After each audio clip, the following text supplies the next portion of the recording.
Welcome to the TMZ podcast. My name is Branson Quirk. Jim Eckhart. Hello, Jim. How are you doing this morning? Doing well. I see you guys had to call me in today. So this is a really busy day in news for us. Yes. Obviously, there's a lot of things with this very tragic death of Rob Reiner and his wife, Michelle. This all happening yesterday. We're continuing to get news in right now as we're on here.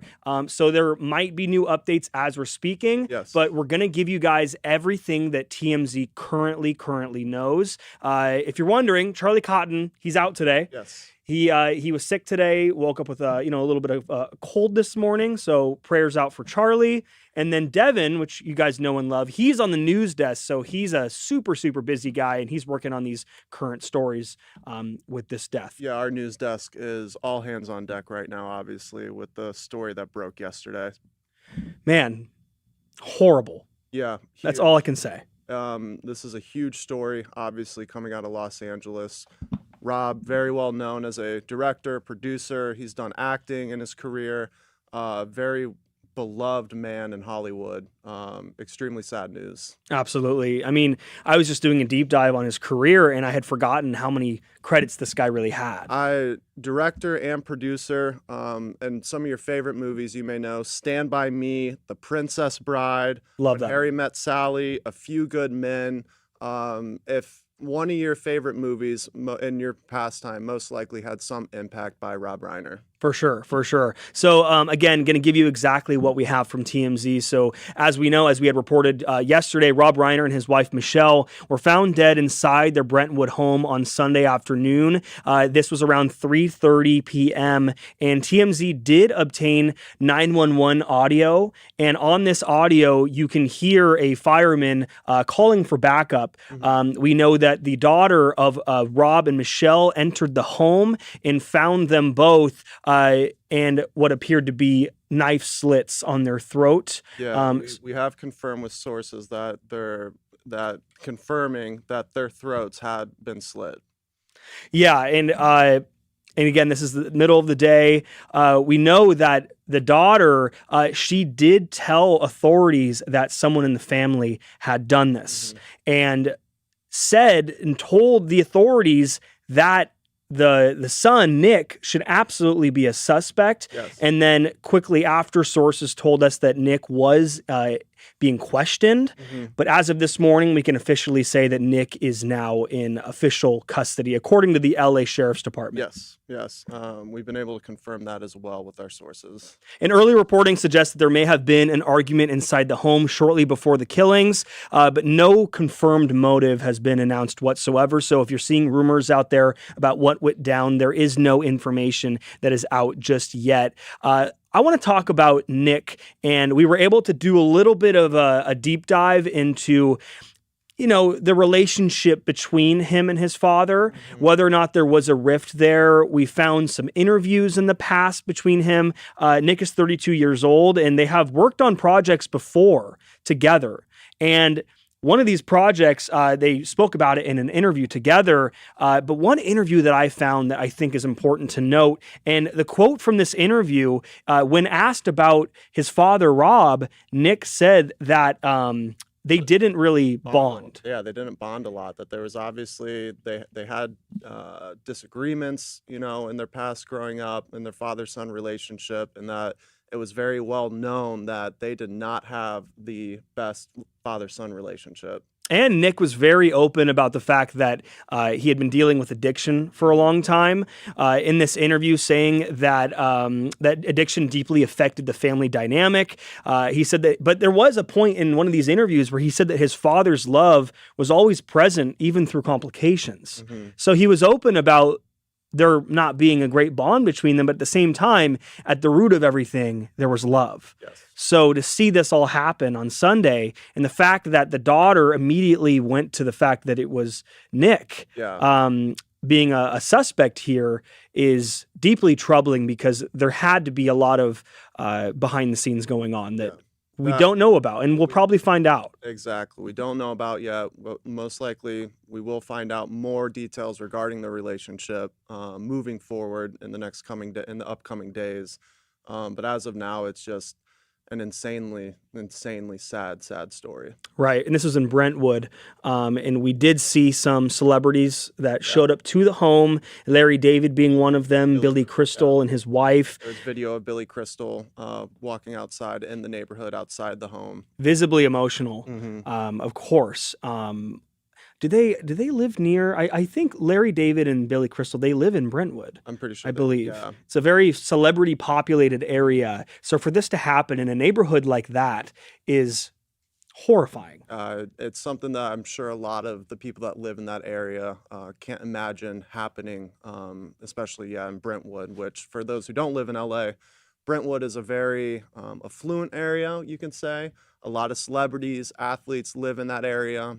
So something of this nature going down in Brentwood is huge. And it's like we said, it's extremely sad. Tony? He's held on $4 million bail. That's the latest update. Okay, so we're getting an update right now. Nick is being held on a $4 million bail. I feel like he should be held on no bail. I'm shocked that there's even an option, especially with someone that comes from money. Yes, that is quite shocking that he was given bail. I mean, updates are going to come throughout the day. As we're speaking, updates are continuing to come in. Our phones are open right now. Our phones are open. We have the news desk on speed dial right now. They're letting us know as we're going on. I did want to mention here, too, that this kind of surprises me as well, that there was a rift between them up until now, because in one of the interviews Nick had done about his dad, he revealed that Rob supported his recovery from addiction. We know that Nick was in rehab. As early as 15 years old. As early as 15 years old, and that he was homeless in multiple states, and his teenage years were especially difficult. And actually, him supporting Nick's recovery is what led them to collaborate on the film Being Charlie. And that this film was a difficult project for Nick to work on, both speaking about it in different ways and how the experience affected their bond. But it's horrible to hear that even after all that, you would do this. And we have to say alleged, because he is a suspect right now, innocent until proven guilty. But all of this coming together, it doesn't look good.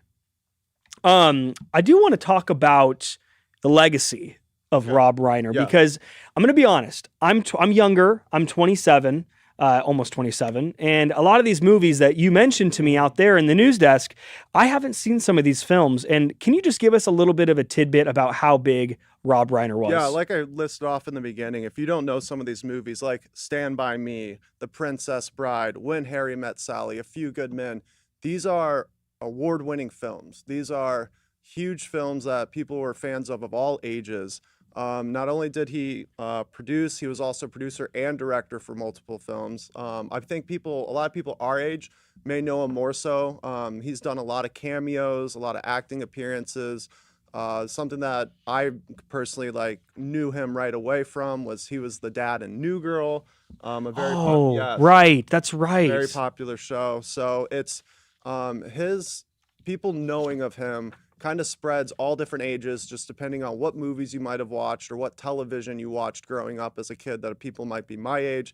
Obviously, people like our parents' age definitely are more affiliated with him, with the movies that he produced and directed. My parents called me right away when this happened. My mom hit me up the second we had posted the story and was so very upset about it. Oh, and what they said that they bonded, my parents bonded over was All in the Family. Oh, okay. I mean, that's what he's most known for, All in the Family, obviously. But this is just, I can't even believe that this happened. I know, and sorry, I got to check. We're getting updates as we go, so I'm not trying to be rude checking the phone. No, you're good. You're good. Sure we're all up to speed on updates with the story. There was a post from Donald Trump that we have to talk about that this quite literally just came out a few minutes ago. Yes. And Trump went on Truth Social, and you know what?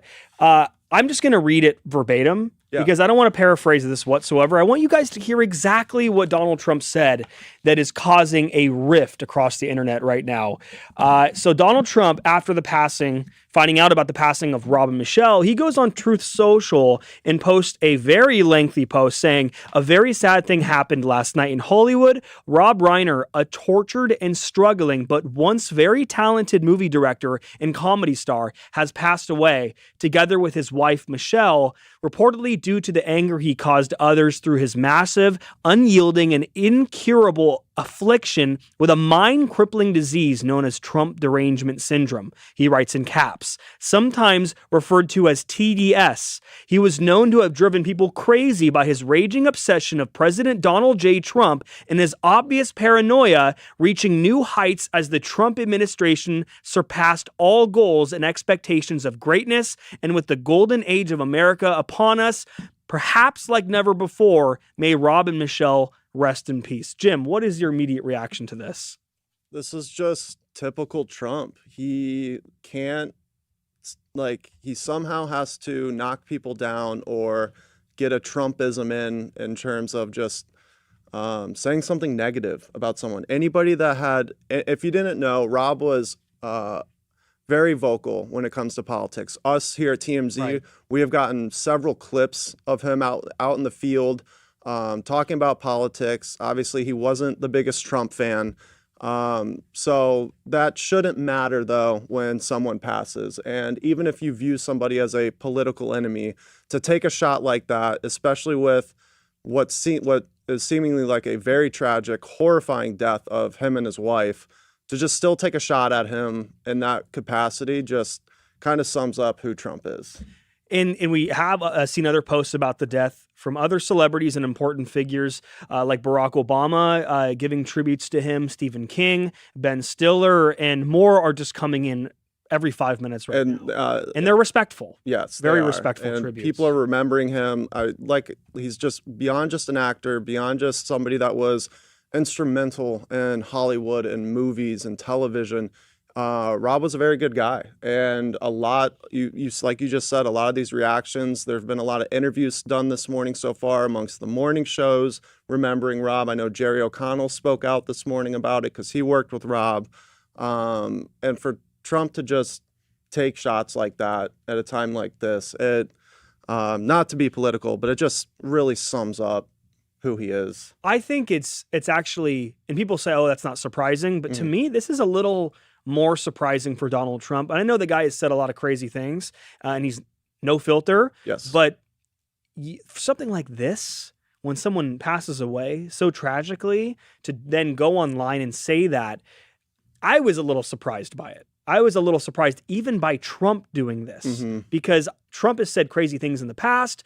But when it comes to death, he usually was somewhat respectful. Yes. When he was talking about Joe Biden being diagnosed with cancer, he was respectful of that. Of course, when Charlie Kirk passed away, he paid his respects as well. And you can't pick and choose the way you speak about someone's death just because of what side they are on politically. Yeah. I mean, everybody can agree with that, right? I completely agree with you there, Branson. Well, TMZ is going to continue to monitor this. We are currently looking for updates right now, but the last update that we have is that he's being held on $4 million bail. Updates will be coming throughout the day. Yeah, check the TMZ website, turn on your notifications. This will be the biggest story of the day, most likely the biggest story of the week. So just stay tuned to the website. We will update you guys as soon as we know and we're able to confirm any information that we're finding out. On a lighter note, I do want to mention some positive things that happened this weekend. Please do. I went to D.C. You did? Washington, D.C. to see... What were you doing in D.C., Branson? John Cena's final match. That is a big deal. It's a very big deal to me as a fan of WWE. I don't want to talk about it too much because it's such a heavy story that we're talking about. But it was a very sad weekend for WWE fans. Being there, watching my favorite person ever take the bow, the ringside bow, and say goodbye was heartbreaking. And I did shed one tear. I'm going to admit it. One tear. Just one. Understandable. Okay? Because I don't cry. Just one. But were you a fan of John Cena at any point? I wasn't I honestly didn't get into WWE until Logan Paul joined in, and then I started watching. He's great. Yeah. Logan Paul's fantastic. Yeah, but right. I do got to say, I stopped watching WWE about like age 11. Seeing him retire is just like, that was my childhood. John Cena was my childhood. Too. We've all grown up with him. Yeah, it's Yeah. pretty surreal to see that was his last match, and yeah, it's And he lost his last match, everybody. He lost his last match, which created a big rift as well on the internet. Okay. People were very upset about it. But you know what? I think it was great. He left it to the final generation, the next generation, and he let it go with ease. So Good. love you, John Cena. Again, we have a lot more updates coming with TMZ. Make sure you're sticking to the website. Yes. Watch TMZ Live. That's live. Watch the TMZ live stream today. I'm sure between now and when we go live at 9:30, we are going to have a lot more updates regarding Rob Reiner and his tragic death. So be sure to tune into that live stream as well.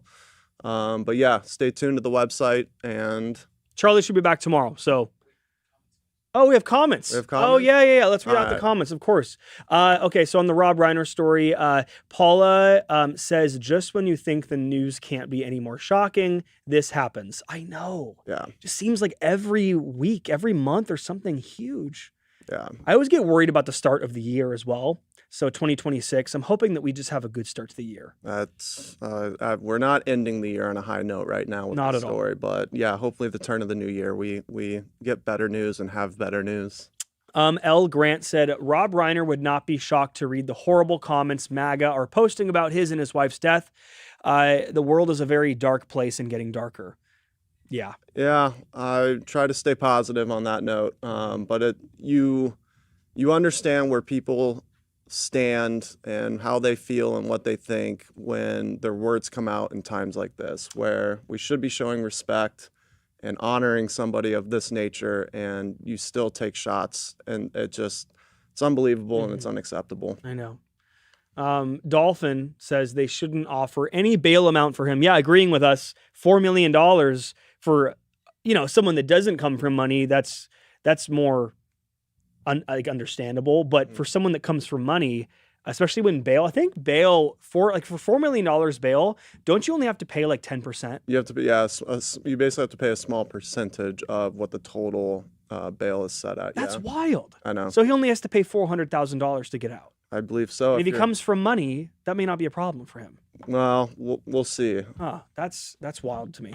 Miscellaneous comments, couple of those. Walter Johnson, cool t-shirt, John Cena.